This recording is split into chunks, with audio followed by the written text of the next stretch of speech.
This chapter will talk about education. The objectives are to identify educational resources, to talk about the three theories, and describe educational issues. Education is the socially created institution that is designed to transmit knowledge from the older people to the younger people.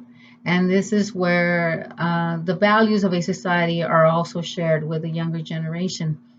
So parents are some of the early educators because they have access to their children when they're young. And then we have schooling, which is the formal instruction that children receive under trained professionals. Resources and money are spent differently across the United States, and so this will affect educational systems. The United States fell 15 to 25 in science and math, and some of us might believe that it has to do with the students not being motivated or schools that are not high performing. But through the sociological point of view, we see that it's actually policies and patterns that are in place that promote these educational systems. And so educational resources are distributed unequally. And when you have certain public institutions that have a lot of wealth and others that have less wealth, that can impact the results of how people will succeed in their education.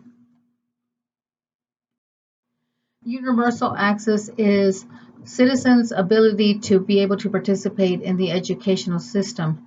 However, because of inequity, some individuals have less access to having great quality education because resources are actually distributed unequally. A functionalist would say that education is the most important institution because it helps to socialize the next generation of human beings. In the United States, we have something that's called the dominant culture, and so schools tend to continue to perpetrate that belief system because through the curriculums that states basically approve. And through education, children are taught to conform to the law. So through social teaching of norms and rules, they can integrate into society better. And education also helps children to be placed in the hierarchy that we mentioned in a previous chapter. And so children who are middle class will likely continue to be in middle class positions and jobs. Now, education is still very important, and so it can help uh, working class families to increase mobility for children to be able to go from working class maybe to middle class. Social networks, this is the connection that individuals in education can create so that way they can form the people that they know and connections for the future. Conflict theorists believe that education is a tool that reinforces inequality. One of the ways that this tool is used is to promote lower status people to accept positions of obedience. So, for example, through education, we may teach young people to believe that if I have a master's degree and you only went to third grade, that then you are less than me. And so, through education, then it becomes a tool of promoting this type of inequality. Cultural capital is knowledge that helps an individual navigate the educational system. Our system is structured to actually cater to the middle class. And so, if I am a person that is working class, I may not have some of that cultural capital, the skills that I need to navigate the educational system. And so, it places people at a disadvantage who don't have that capital. Feminist theory basically focuses on the fact that two-thirds of the world's illiterate tend to be women. In the United States, it's not as high. However, there are still disadvantages that some women may face, even in our culture. In other cultures, women can't read and write. Now, in the United States, there used to be a period of time where women were not allowed to go into higher education. And in 1972, to try to undo these patterns of discrimination, Title IX was created to actually protect women. So symbolic interactionists, they basically say that they study the power dynamics amongst people and between people. And so, for example, if you have an adult who has certain stereotypes because they were taught by their adults or by their parents, then that can have impact in students' life. It can be positive and actually also negative types of impacts. So if a person has a stereotype and they think a certain way, they may influence students into thinking that this way of thinking is correct. So if I am a teacher and I believe that people that are poor can't go to college, that can have negative consequences. But the opposite is also true. If I believe that everyone can learn and everyone is capable of going to college, that can also have positive consequences.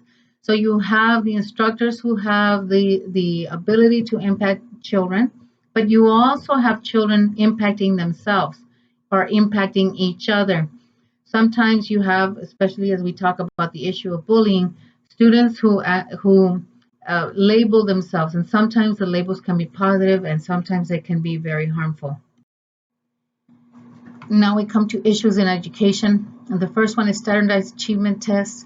The problem with this is that, at least in Texas, we tend to test about 99% of the population. And a challenge with this is that they can be culturally biased.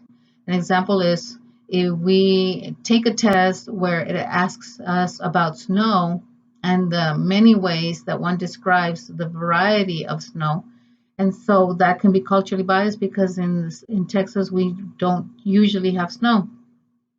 It can also be culturally biased if it is catered towards a specific racial or economic group, and then they become high stakes tests where students are punished for not passing the test, where their diplomas may be withheld or where they might not be able to transfer from one grade to the next. Tracking, this is giving certain students in a community a richer education. And the problem with this is that usually education should be catered, the richest program should be catered for everyone. And so here you're targeting only a certain group. Violence is an issue that permeates schools, and the problem now is that bullying, where it used to be where it's face to face, and that is very dangerous and very harmful. Now we have what's called cyberbullying, and people normally tend to get more courageous about being cruel when they are speaking through devices instead of looking at people face to face.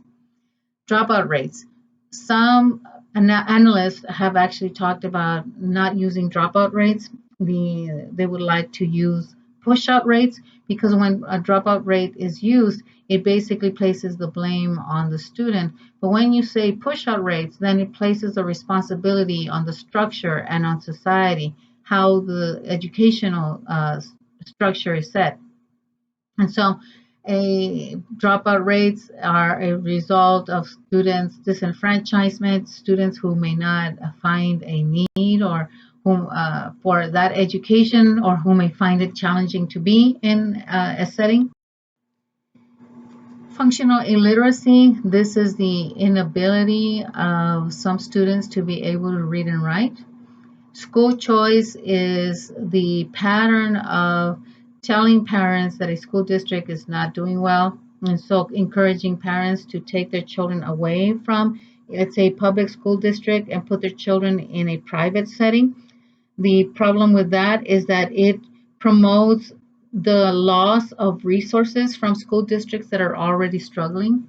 So instead of helping a school district who's challenged and putting in more resources to make it better for everyone, parents and children are told to abandon the schools, and that can be a challenge in education.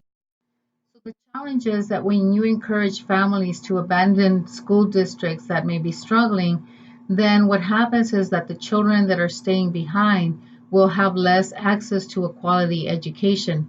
and this can actually impact certain groups more than others. Bilingual education has been protected since 1968, but since it was federally mandated, there are some groups that have wanted to undo bilingual education.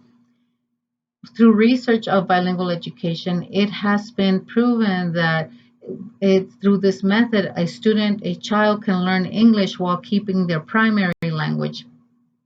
And there are many biases and many misconceptions of bilingual education, especially when you have groups that are trying to undo it or destroy it.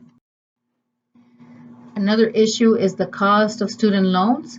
And so for college and university students, this is a major issue that is actually coming because now their student loans, students are now in debt for with over $1 trillion. And so is going to be a challenge for education. And so the biggest challenge then is resources for higher education.